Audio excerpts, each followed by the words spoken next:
행동하는 진로 여행가. 네, 안녕하세요. 반갑습니다. 시즌2로 찾아온 직진하는 마이더스 손입니다.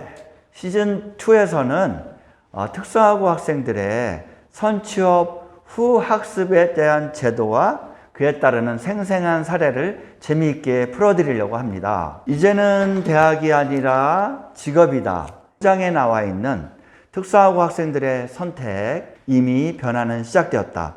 첫 번째, 군 부사관 제도에 대해서 설명드리겠습니다. 네, 군 부사관 제도는 먼저 특수학고등학교에 입학을 하고 1, 2학년 때는 다른 친구들과 같이 기본 소양 및 전공 교육을 하게 됩니다. 이후에 3학년 때는 군 특성화 교육을 추가로 배우게 되죠. 그러므로 졸업을 하자마자 입대를 하게 돼요. 이때 이후에는 군 복무를 하게 되는데 기술병으로서 근무를 18개월 동안 하게 됩니다.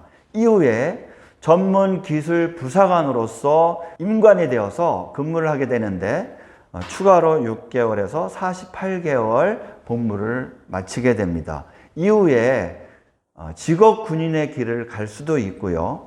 또는 사회에 진출해서 직장 생활을 할 수 있는 길이 열리게 되겠죠. 이런 제도가 바로 특수학우 정책 중에 군 부사관 제도가 되겠습니다.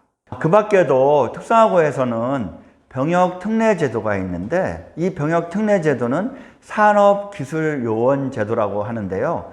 군 생활을 대신해서 기업에서 직장 생활을 하는 그 자체가 군 복무로 대처하는 제도입니다. 복무 기간은 조금 길어요. 현역인 경우에는 34개월, 그리고 보충역인 경우에는 26개월. 회사 생활을 하니까 똑같이 월급도 받고 또 기술도 익히면서 복무를 마치게 되는데 근무하는 업체는 우량 중소기업인데요. 대기업과 공기업은 해당이 되지 않습니다. 선발 1순위는 산학협력 도제제도, 취업 맞춤반을 하는 친구들이 우선순위고요. 그리고 2순위는 특수학우 졸업생, 일반고 졸업생은 지원이 불가한 제도가 되겠습니다. 첫 번째 스토리의 주인공 김시현 군의 이야기를 들려드리도록 하겠습니다. 김시현, 군 부사관에서 체육관 관장으로 미래를 개척하다. 7전 8기의 용사, 자이툰 부대를 거쳐 헬스 트레이너로 거듭나다. 간절함이 통했을까? 시연이는 22살에 7번의 도전 끝에 마침내 제1공수부대 특전부사관이 될 수 있었다. 청학공업고등학교에서 내가 1학년 담임고사를 맡고 있을 때 시연이는 따뜻한 5월 한 달여 기간 동안 가출을 했다. 그때의 일이 고등학교 출석 기록에 고스란히 남았다. 거기에 발목이 잡혀 내내 떨어졌던 부사관의 꿈을 드디어 이룬 것이다. 설마하니 면접에서 출석부 기록을 볼 줄은 몰랐을 것이다.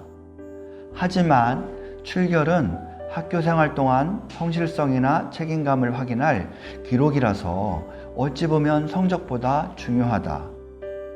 시연이는 자신이 면접관이어도 출석 현황을 봤을 거라고 했다. 에이, 잘 좀 다닐 것 하고 처음 면접을 보면서 비로소 깊이 후회했다.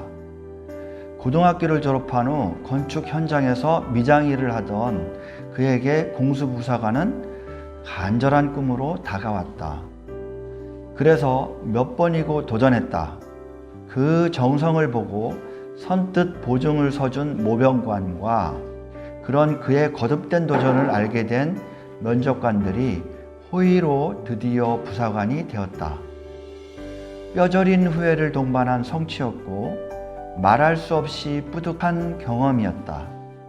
시연이는 수없이 많은 훈련을 이겨내고 인정받으면서 자신감이 올랐다. 그렇게 시간이 지나 바다에서 UDT 훈련을 받는 날이었다. 이 훈련을 거치다 보면 사점이 온다.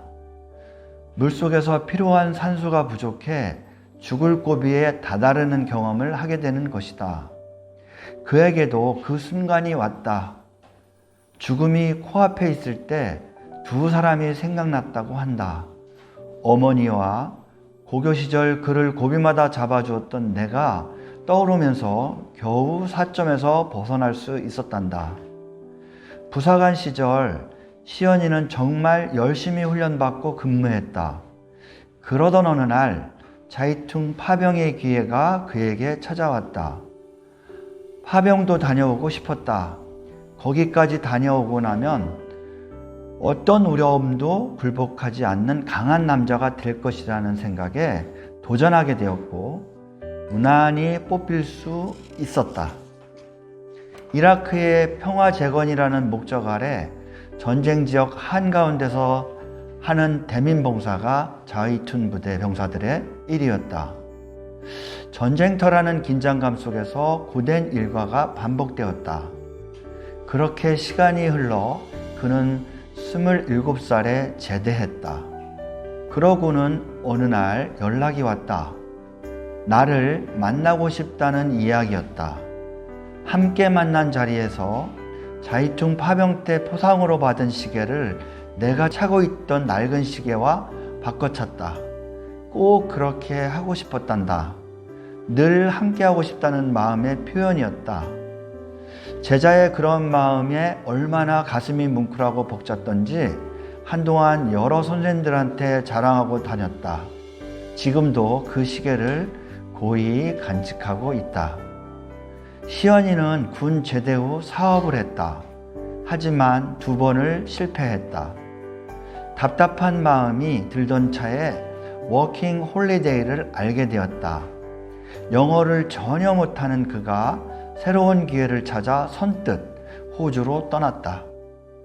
군 생활에 앞서 했던 미장일을 하는 와중에도 영어를 공부하면서 점점 자신감이 붙었다.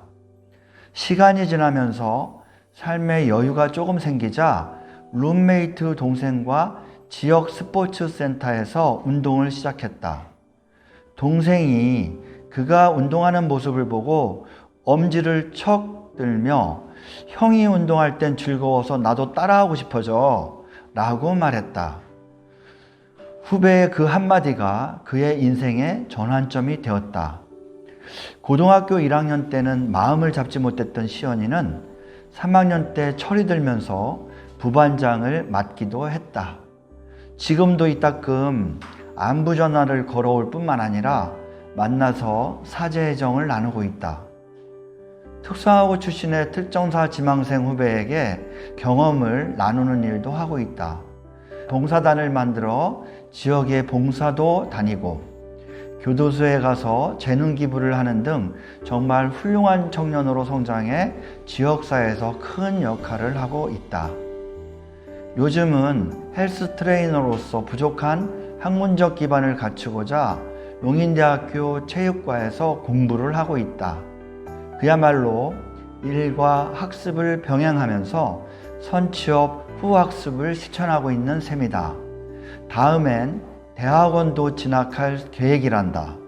그렇게 미래를 꿈꾸며 오늘도 피트니스 클럽의 관장으로 열심히 일하고 있다. 김시영 군의 이야기 잘 들으셨나요? 깜짝 퀴즈 나갑니다. 이야기 중에 가출했다는 이야기가 있었죠.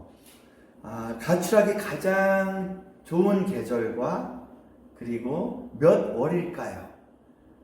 유튜브에 댓글을 제일 먼저 달아주신 분께 스타벅스 기프트콘을 쏘겠습니다.